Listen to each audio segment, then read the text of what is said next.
A high school teacher from Washington State learns her punishment for having sex with a student. Is it just a slap on the wrist? Thanks for joining me for Crime Fix. I'm Anjanette Levy. A judge in Spokane County, Washington, sentenced McKenna Kindred to 2 years probation for having sex with one of her students. Welcome back to Looking for Better Days. Please don't forget to like, comment, share, subscribe, hit the notification bell so you can be notified whenever I upload. And let's get into this because this is crazy. Jail time. Kindred also has to register as a sex offender, but not for life. She'll have to register for just 10 years. The 17-year-old boy and Kindred began messaging each other on Instagram, and some students at Central Valley High School discovered the messages and became suspicious back in December of 2022. Then Kindred reported she was being harassed by allegations. All right, so here's the first problem I see. It says it's a 17-year-old boy. Whatever you do with that information. Instagram, Snapchat, social media. It's been all downhill since that stuff came out. I'm not really sure. It's like the easiest way for people to get in contact with other people in a predatory nature. But neither here nor there. I don't know if you guys heard, but this lady is not getting any jail time for her sentence. 2 years of probation is what she's getting. I've strongly believed that if it was a man who did this, he would have got like 20 years. Even though the girl was 17 and he was 24, like I don't think none of that would have mattered. I'm gonna be honest. It could just be a biased opinion, but let's see what they're talking about. Allegations that she was having an inappropriate relationship with a student. So school officials called the cops, and Kindred ended up being charged. Kindred was 24 when she had sex with that student at her home when her husband was out of town on a hunting trip. When she was sentenced, she apologized for the harm that she had done. Matt Murphy is a former prosecutor who prosecuted sex crimes for years. Here's what I also say too. You got a lot of people out there saying that men don't want to provide and they don't want to be in relationships and what have you. Imagine if you're doing what you need to do for your family and you come home and you find out that your wife, person that you're supposed to be with, is not only having sex with another person, they are also having sex in your home. But not only are they having sex in your home and with another person, this person is underage and they have nothing to give your wife. Meanwhile, your wife, when I say give, I mean like provide, like money, like any type of income. But then your wife is telling you you need to work harder at work, do more, be more. I don't think that really makes any sense. But here we are. Apparently, in this world, this is how it works. Nobody wants to see their child in a situation like that. A Texas middle school teacher was put behind bars on allegations she repeatedly had sex with one of her students, a 13-year-old. On December 20th, police arrested 27-year-old Adriana Ruyan in Laredo, Texas, on charges of sexual abuse of a child, improper relationship between educator and student, and indecency with the child. But All right, so this is another one like DJ Khaled. Man, look, 13 years old. I'm trying to figure out. There's people who are 26 that won't date somebody who's 23. So where are we getting whatever age this lady is? And a 13-year-old. Where are we getting people who have children the same age as the kids that they are sexually abusing? Where are we getting like? Is it like a psychiatric thing? Is it like a mental examination thing? Or are these people like, I'm starting to think that they're doing it just for the fun of it. It's as sick as it sounds. Because like, what else can you make of this stuff? I honestly don't know. personally speaking, I've never seen This explicit of a relationship on paper described between a child and an adult. Law and Crime spoke with KGNS news anchor and investigative reporter Brenda Camacho, whose station first broke the story. She says the arrest affidavit alleges shocking details, including Ruyan had sexual intercourse and sexual contact with the boy on a dozen occasions, even during school hours. The text messages that were shown were So I want to know what the lawyer's defense once again is going to be, because you can't say you didn't know it was wrong, because you did it. They said at least a dozen times. That's 12. If you've done something 12 times, you definitely did it on purpose. I promise you that. I don't care where you're from. I don't care what language you speak. You definitely did it on purpose. So let's see what they got to say about this. from August to November, which is kind of when the case started to unfold. Just very detailed content that we were ourselves, our news organization, didn't feel comfortable airing to the public just from how detailed and explicit they were. According to the UISD website, Ruyan was a teacher as well as 7th grade basketball and track coach at Antonio Gonzalez Middle School, which is a part of the United Independent School District known as UISD, the largest school district in Laredo. The school district reportedly... And just for reference, right? There are people who are reportedly in marriages that are of the age to be, both parties are of the age to be fornicating, doing whatever they do. And they're having intimacy, sex, whatever you want to call it.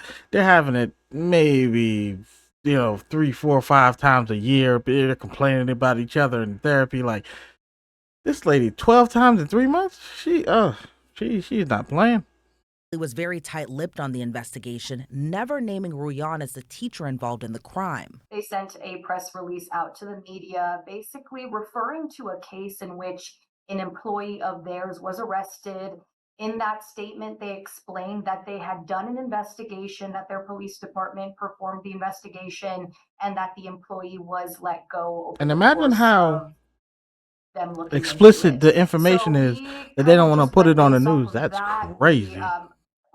A lunch lady in Connecticut has admitted that she sexually abused a teenage boy, and now she's pleaded guilty to 2 felonies. And it all happened right before she was supposed to go to trial. Welcome to Sidebar, presented by Law and Crime. I'm Elizabeth Milner. You know what this proves? This proves that I've reported on a math teacher, guidance counselors, now a lunch lady, English teacher. They don't care what subject they're in. Like, nobody is safe. That's crazy. 33-year-old Andy Page Roseford, a cafeteria worker in Danbury, Connecticut, entered pleas in state court on Thursday, which means she'll avoid having her dirty laundry aired out during a trial. It was set to start this week. Now, she did admit to sexually assaulting a 14-year-old boy. Right now, we don't know the exact terms of her plea agreement or her potential punishment, but we may learn more at a court hearing next month. Hey, everybody, I just want to take a quick second. 14 is crazy. I don't know what it is that you could be doing with a 14-year-old. Maybe playing Fortnite. I don't really. How do you get mixed up? Like, you don't even have the same hobbies or goals in life. How does that happen? This is unfortunate. Here we are. How did we get here? Cops began investigating the case in 2023 after New Fairfield High School admin reported that there might be an inappropriate relationship between one of their students and an employee. When the allegations were made, Roseford resigned from her part-time position. A friend of the teen called his father back in January of 2023 to tell him that they were attending a party at a friend's house. That's when the teen suddenly said he needed to leave for a little bit to pack for a trip, but that he'd be back. When he returned, he was acting strangely, according to his friend. The friend later found out that he had left the party to have sex with Roseford. You know what I find weird? 1, teenage boys run their mouth like crazy. 2, teenagers period run their mouth like crazy. That's not even. But 2, you guys are doing this in plain sight. Like, nobody can see. Like, you don't think nobody notices the difference between how you're acting and how you treat them? And I think people think they're invisible. That's the only thing I can come up with. I don't know. Police say Rosefort picked up the victim from his friend's house and drove a short distance away, and that's when the assault occurred. We're not going to get into the details of that encounter, but during a forensic interview with police, the victim allegedly told them that he felt uncomfortable after it was all over. So he left Rosefort's SUV and went back to the party. The teen reportedly told his parents what happened soon after. Officers found text messages and explicit content from Rosefort on the teen's phone, suggesting Rosefort had been grooming him for some time. According to police, multiple students told them that the middle school lunch aide was talking to freshman boys on social media like Instagram and Snapchat. When Rosefort realized there was a warrant out for her arrest, police say she turned herself in. Well, when are they going to posted learn? a $100,000 bond and was When released are on the they gonna condition that she have learn? no contact with any minors besides her own children, and she's not allowed on social media at all. Now let's take a closer look. Once again, this lady had her own kids, bro. Her own kids. So the question is, if they can have that affliction for a kid that is not theirs, what is the difference between, like, it's still a kid. And I hate to sound like that, but yeah, I mean, they might want to check on them kids. Look at the arrest warrant application filed in Superior Court in February of 2023. The victim described Rosefort as a lunch lady when he was in 8th grade during the semester before summer of 2022. He described how he and all of the students found her funny and personable, and the students, including the victim, found her Instagram profile, and the victim then added her on Snapchat. The victim then stated he and Rosefort began messaging via Snapchat over the summer of 2022, leading up to his 9th grade year. The victim stated in September 2022, while at a friend's house, was the first time he received a nude photo from Rosefort via Snapchat. The victim stated he remembered Rosefort's Snapchat was the Peaches page, and she used the same username for Instagram. The victim recounted that after following each other on Instagram, Rosefort messaged him via Instagram to add her on Snapchat. The victim detailed that the first time he received a nude photo from Rosefort, she had messaged him and asked him, "You want to see something?" The victim then stated he received a picture of Rosefort's vagina from her. The victim stated he was surprised he received a photo from her, so he stated he asked This is so wild that it's like nobody is paying attention. I won't even say to their kids, but like nobody's seeing what's going on around them. This lunch lady was like talking to several kids all the time. And I understand you're at a school, so that's, yeah, I mean, that's par for the course, but it's like, maybe they should look into these things. Rosefort if she meant to send the photo to him, and she then sent another photo.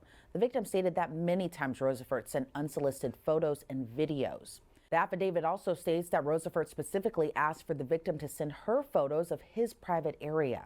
And because we live So in a now day that's and age child where there's pornography. practically a record of everything, detectives found videos Pretty on the much. victim's phone of Rosefort. The investigator wrote in the arrest warrant application, "I viewed 8 videos recovered from the victim's phone with written consent. The videos were iPhone screen recording videos sent from Snapchat, specifically from the username The Peaches page, which I was able to confirm with observation.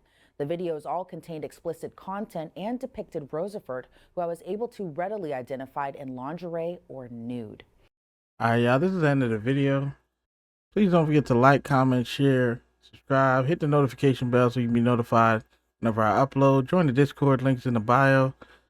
Also, the links to the videos will be in the bio, the original videos. So check them out.